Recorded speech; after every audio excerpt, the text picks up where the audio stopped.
and I'm here with Stone Nobles, 3/4 of. We're going to sit here today and talk about new music, upcoming concepts, adventures, all sorts of ideas with these guys. So we can start off by you guys introducing yourselves. Sure. So I'm Ross. I'm the guy who screams on the mic, and I play rhythm guitar as well. Hey, what's up, guys? My name's Dave. I'm the bass player. Yeah. Hey guys, I'm Lance. I'm lead guitar and backup vocals. Awesome. And we're just missing Brody, right? That's right. Right. Sounds good. I wanted to get started with, I read your intro on Spotify and I tried to get into you guys a little bit before we got on today. And I just kind of wanted to hear about the formation story a little bit. I know you guys got together at URI. Do you all go there? Yeah. So there's kind of like a roller coaster of how this lineup came to be. It started out because me, Dave, and Brody are all from the same hometown, and so we've all known each other for however many years. But we were never really like super tight until college. I had this like competition that I was doing for Greek life. It was like a pageant sort of thing, like a talent competition. And I was like, oh, I mean, you know, I can sing, I can play guitar. Maybe I can get like a little band together and perform a song.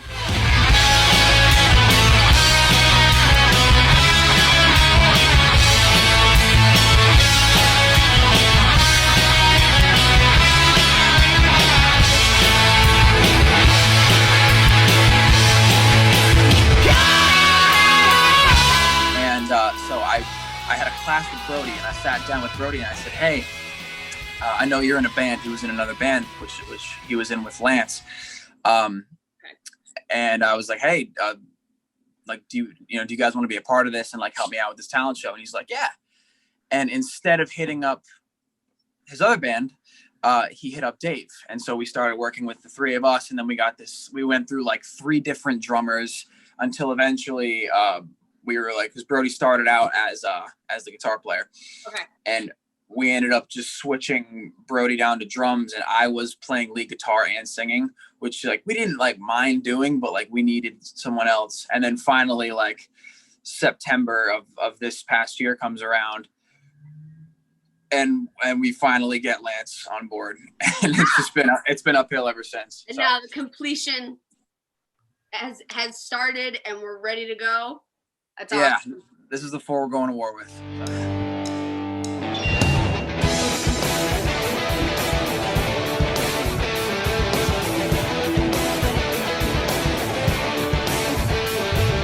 Long days, long good nights, forgetting what you taught. So I was looking back. I know I reached out to you last week, and I was like, I just totally spammed your TikTok. Sorry.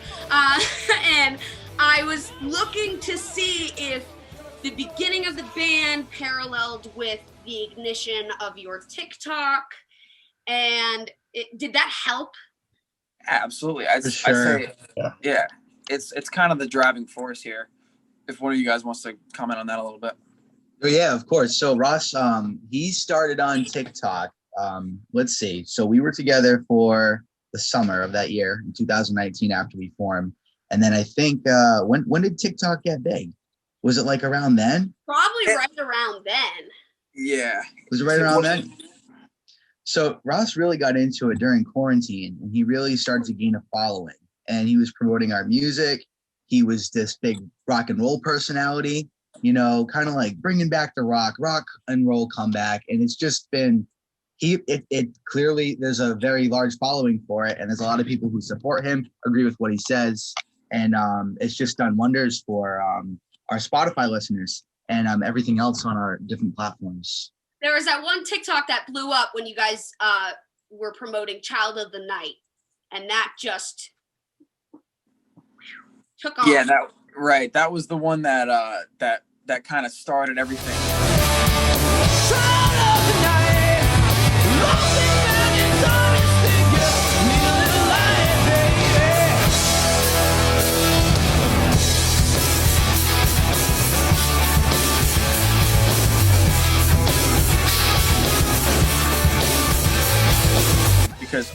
before that, I hadn't really thought to promote music on TikTok. I was like, oh, let's just try to make funny TikToks and see if we can gain traction. And they obviously that never works because you can't, like, you don't just do that, you know. So I kind of started thinking, because I go to school for like communications and marketing. I'm like, okay, well, why don't I use what I'm good at? Why don't I do, like, I've been like literally learning about this in school. Like, why am I, you know, why don't I play to my strengths here?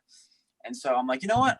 I'm gonna show off one of the songs. And at that time, Child of the Night had probably like 100 listens or something. But yeah, bottom line, like I just got all this recognition from that one video, and then I was like, okay, wait a minute, I can turn this into something, you know. So we're just kind of throwing it out, you know, as much as we can. I think because when I found you on TikTok, I think the way that it works so well, and I even wrote it down here, is that the humor adding into the music and learning about the music, because not everybody knows it. And even you've said in TikToks, you know, I do it for the mainstream stuff to get people into it, because Right. doing smaller stuff, I mean, you're not going to get too many people excited about that. So, I mean, I wanted also, because on TikTok, I have seen some of the influences that you've brought up. I want to see if they're the same for everybody here. I know Jimi Hendrix is a big name that is always up in the air. You know, I've seen you talk about Greta Van Fleet. I've seen you talk about, you know, Metallica, all kinds of areas of rock music. So where do you guys musically typically pick up your influences to write your music? Variety of sources. Yeah, the funny thing about, like, I feel like all of us have complete different worlds of influence, and we each have a couple of bands that we can all sort of agree on. So if you guys want to, you guys can go off about that. I could literally say everybody in our band's favorite band right now, and it's all different. It's all different. So Lance, your favorite band's Kiss. Yeah. Brody's favorite band is Okay, go wrong. Foo Fighters. Yep. Big Dave Grohl guy. He looks like Dave Grohl. Yeah. My favorite band was Van Halen. I've been listening to them since I was in 5th grade. And Ross's favorite band's Greta, right? I could say, Probably I'll say Metallica. right now, You said Greta it's or Greta. Metallica? But Right I now. think all time I'll say Metallica. You have a Greta All-time tattoo, so that's why I say Greta. Okay. Well, yeah, I mean, I saw, because a big thing about rock music now is, guys, there's still some being made. I mean, really, people look back on the older stuff, and that's really all they look at. And, you know, our goal here with Banded is to scream at the top of our lungs, hey, no, there's more. Every day, people keep making more music. Is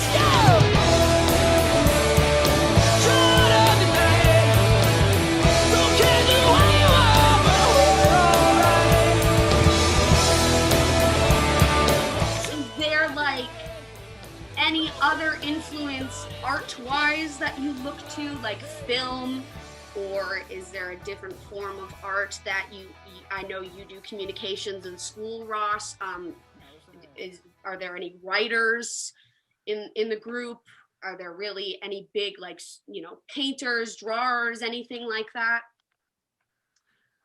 I dabble in the doodling area. I always like to, you know, Yeah. draw little pictures. I'm always thinking of stuff for album covers and artwork, things like that. But, you know, nothing crazy. Nothing crazy? Yeah. Yeah, we're not. I wouldn't typically call us the types of guys who are like the super like introspective, like big readers, like Yeah. big film guys. We kind of just, I don't know. We kind of we You just like have music? fun. We have commonality. Yeah, and a lot of the things we do with our music, as far as like what we've released so far, it's just kind of like reacting to what life throws at you, and then writing a song about it. That's kind of what it's been so far. But now, I mean, I guess if we're talking about like thematics and like what we're thinking about doing for this EP, we're actually trying to take a little bit of a darker turn, the one that we're going to be dropping pretty soon. All right. And it's not going to define our sound for the rest of time, but like we're trying to you know, sort of branch out and have some fun with it. It's like a little bit less seriousness in the songs, a little more just kind of like just fun, dirty, hard rocking stuff, you know? Yeah. Yeah, of course. There's one thing I picked up on listening to your discography, and the one thing that I picked up insanely is that every song is different.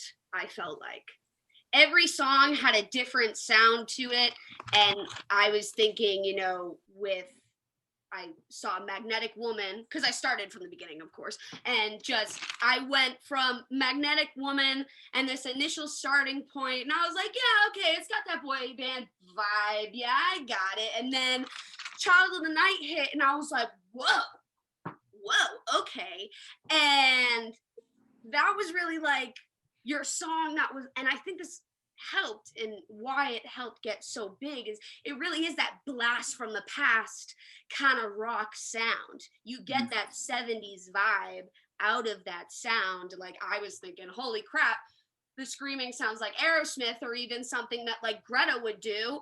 And then I hit Pure and Easy, and I was like, Queens of the Stone Age. This is friggin' The Offspring. This is like totally different. So I thought that was something really cool with you guys, is that each sound is different and it's unique, but it works. And I'm really excited. And you say that you're going down that darker path. Is that more like Molly Crew? Like, the way I explained it is it's if like Crew or Metallica was singing about zombies. I love that. Yeah, oh my God, that's awesome. That's pretty close. Yeah, we got a lot of fun stuff coming. Lance had a pretty sweet idea for like some cover art too, which we won't disclose right now, but Yeah, we can't talk about that now.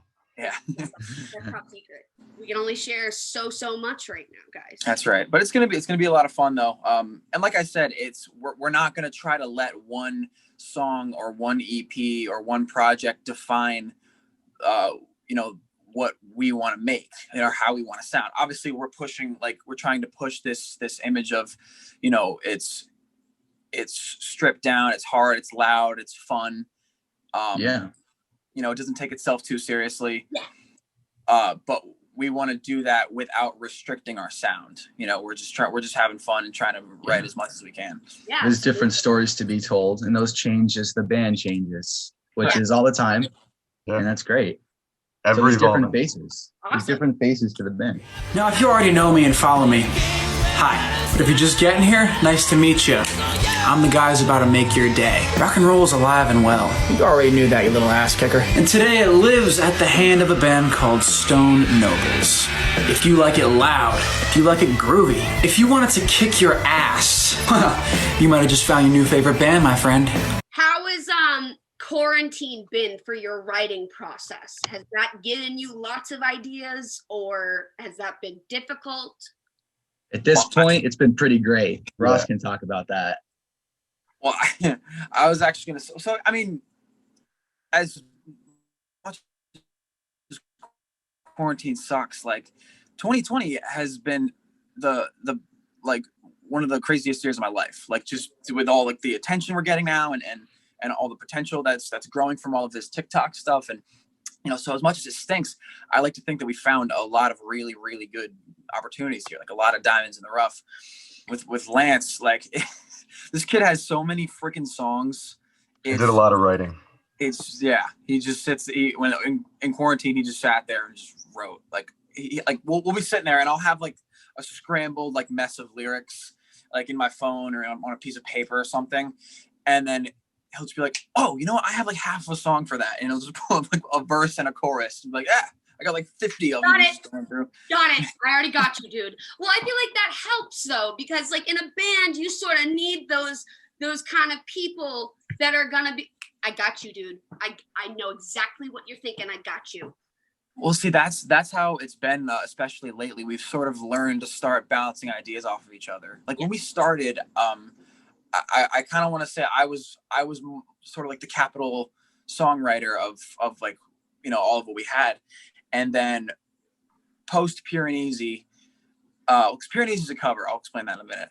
But post like Pyrenees and when we start like, you know, playing more often, we start writing more music. And then when we get Lance in, we start getting into this whole thing where like someone throws a song at us and then we all kind of just, you know, pick away at it until it makes sense. Like, so we have on this EP, we have one song that where I'm singing it, but Lance wrote like half the lyrics and I wrote the riff, you know, and then like I wrote some of these lyrics, he wrote some of these. You know, we have a song that Dave wrote entirely that we just kind of mess around with a little bit, you know. So everybody contributes to the writing. Yeah, we're Right, all exactly. firing So on all cylinders right now. Yeah. Because I feel like that's another thing that some bands find struggles with is finding the right material to use forever and ever and ever. As we saw with Metallica, there was a point where they were like, what the hell is our material at this point? You know, in the dirt, they explain that, you know, Vince never even liked the material half the time. And I think that's such an important thing that you work on it together. And it's really cool to know that you all are able to sit down and have your ideas and respect each other's ideas and then pick away at it like you were saying. Nights like sobriety, man, will it ever end? We live life like fantasies, it's the ugly modern trend. You don't notice none of your flaws in the hollow hole you lie. You got greatness right beneath your nose, but you light it up and blow it every time. Does it go into the mixing right away when we go from the writing? I saw that you guys do a lot of your mixing on GarageBand, and have you guys like really in the studio? So yeah, Dollar Menu Studios, Brendan's basement. Studios. So we all have like decent equipment. Like we have, you know, SM58s. We have a nice like recording, like a diaphragm mic. We have big, you know, like 10-channel interfaces and, you know, nice amps, whatever. But we do everything through, like, so far we've done everything in Brody's basement through GarageBand. Right. And that's kind of as a way for us as an independent artist to be able to show not only our listeners, but kind of people in general who want to make music that like, you can do this. Like, this is a thing that you can do. And it's not as hard as you think. It's tough. Like, you have to learn some things, but it's a very attainable thing to do. And you can get it done quickly and you can get it done effectively. And it shows with our music that you can make GarageBand sound like a decent song. And it's, you know, cool because we're seeing it in rock music being done at home. We're seeing it in other genres of music being done at home. I think one of the coolest moments is when Billie Eilish was standing there with all of her Grammys going, I wrote this whole thing in my friggin' house. Yeah. That, if that says you can do anything, but I thought that was such a cool moment. I think it's really cool how, you know, we've gone from a blast from the past where in the 60s and 70s and 80s, we were having to pay for tapes to actually record on, and the amount of tape that you use costs money. And it's like, now you can just do it all electronically from home. And it must make it a hell of a lot easier. Yeah, definitely. Yeah, it only took us a couple days to record all the tracks for Child of the Night. And then the hard part would be mixing it and then making sure it first sounds good on the car speakers and over the phone and from all the different modes that people would listen it to. So headphones and other things like that. Right. Plaything, we got Plaything done in like... Yeah, Plaything was quick. I think it was 3 hours. Yeah, we just... Like, I did the vocals in like 40 minutes. We did the backups in like 20 minutes. Lance did the solo, like boom, boom, boom. It was so quick. Do you guys, when you're recording, because I know you mentioned that you have all kinds of equipment on your own, but when you record, do you do it all together? Or do you do your parts on your own? No, we get together.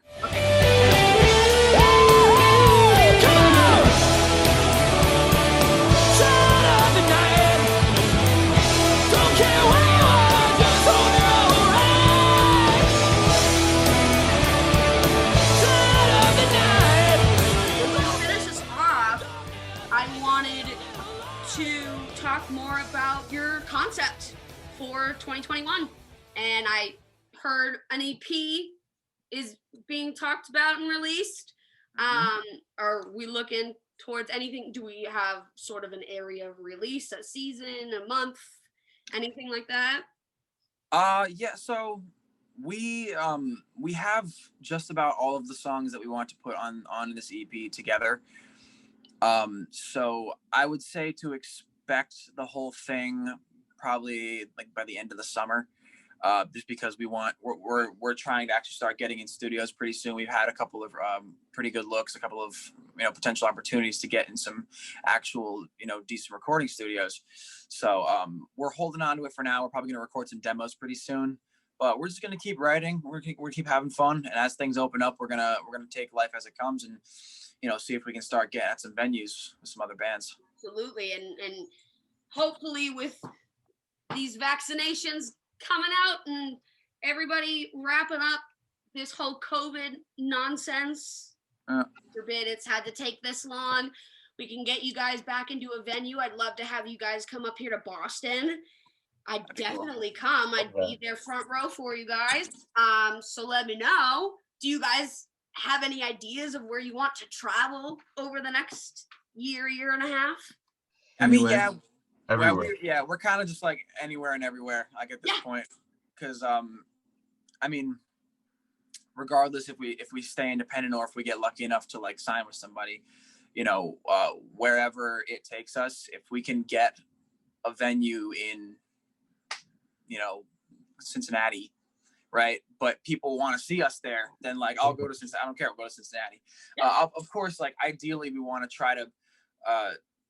We're trying to conquer the local scene first. We want to try to get Boston, and we want to get some stuff in New York and like stuff that's in the wheel, right? Yeah, something in the wheelhouse for like at first, but of course, make it easier for yourselves and then stretch out. Awesome. Exactly. Well, thank you so much, guys. This was friggin' awesome. Yeah, thank you. Thank you, guys, and hopefully we'll hear some new stuff pretty soon, but that's all I got for you for questions. So if you guys want to say any last words, any last remarks, go for it. Keep on rocking, baby. Keep on rocking, baby. I like that. I like that ending. All right, guys. Well, I have Stone Nobles here one last time, and be sure to check them out on pretty much every streaming service. Ross is on TikTok. Go check them out, and we will see you guys later. See you later. Thanks, Kiki.